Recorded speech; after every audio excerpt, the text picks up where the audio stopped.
Hello! Happy Saturday, and it's the start of a new season, the holiday season.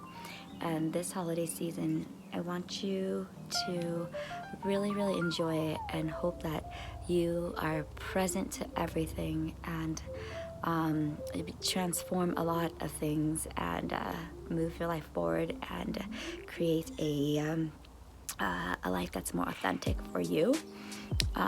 This is a high energy time, and this year is so strong in setting us up for next year. And next year in the numerology, the last number is 22, and 22 is an angel year and it's a master number year.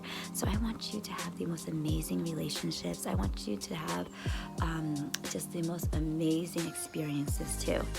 And one of the things that may need to be checked into is the forgiveness area of your life, forgiving yourself and forgiving others, and also just checking in to humbly apologize to someone if you've done something wrong.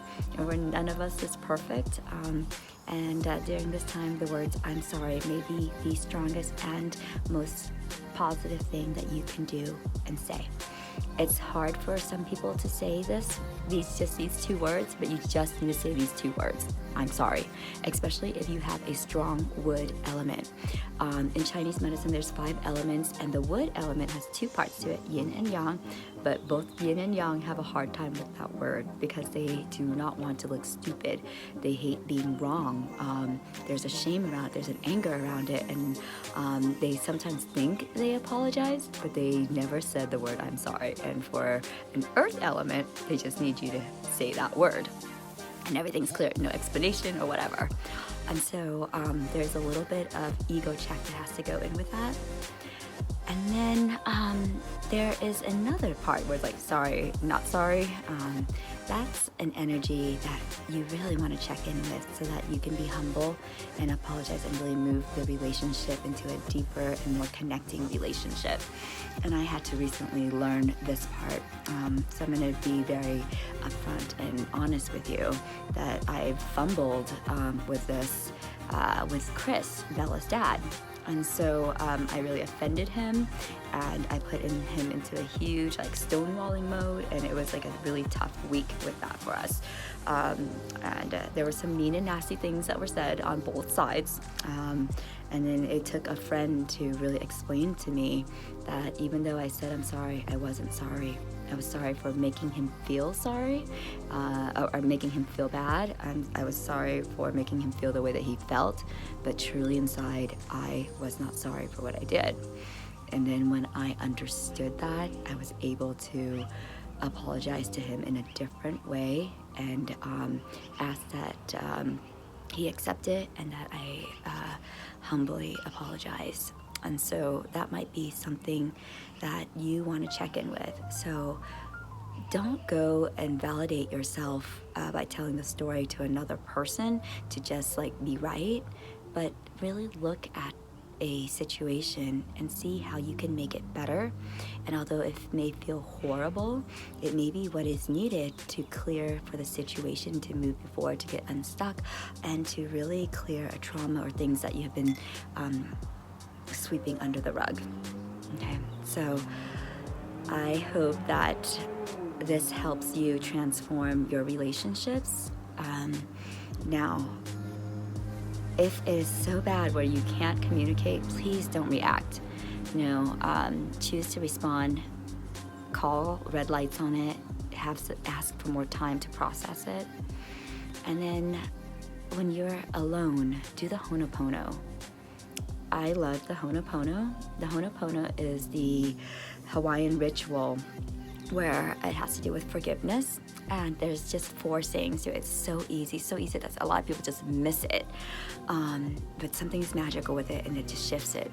So the 4 sayings is: I'm sorry, please forgive me, I love you, and thank you.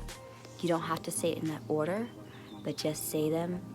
So you want to hold that person's energy, and I like to hold it in my heart, and let go of any outcomes, because if you're holding on to an outcome, it is your ego, and it is you wanting it to be right.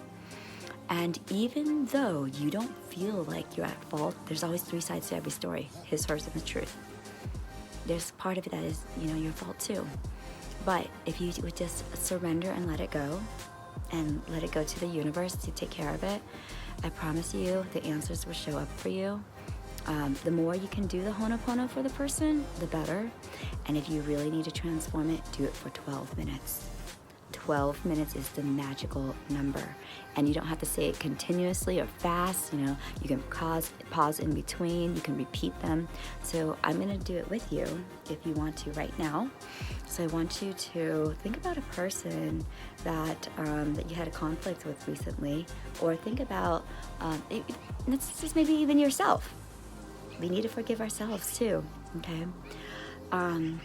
So you hold that person and let go of the outcome, and you start into relaxation. I love you. I love you. I'm sorry. Please forgive me. I love you. Thank you. Thank you. I love you. I'm sorry. Please forgive me. Please forgive me. I love you. I'm sorry. Please forgive me. Please forgive me. Thank you. I love you. I'm sorry. I'm sorry. I'm sorry. Please forgive me. I'm sorry. You may start crying in a few minutes. But if you can do it for 12 minutes where that person's really important to you, and then just let it go. A couple days after I did that, and I did it twice a day for the situation, and it was a really beautiful conversation that we had afterwards, and it was really clearing.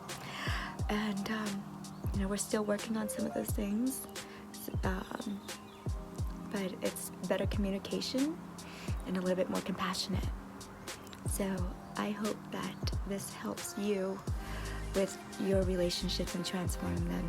If you want me to do it together with you, you're more than welcome to PM me, and we can have a FaceTime talk and do it if you're still confused about it. And if you like this, please share it with others. And may you be free. May you find peace. May you have grace and courage. And I'm sorry if I made you cry.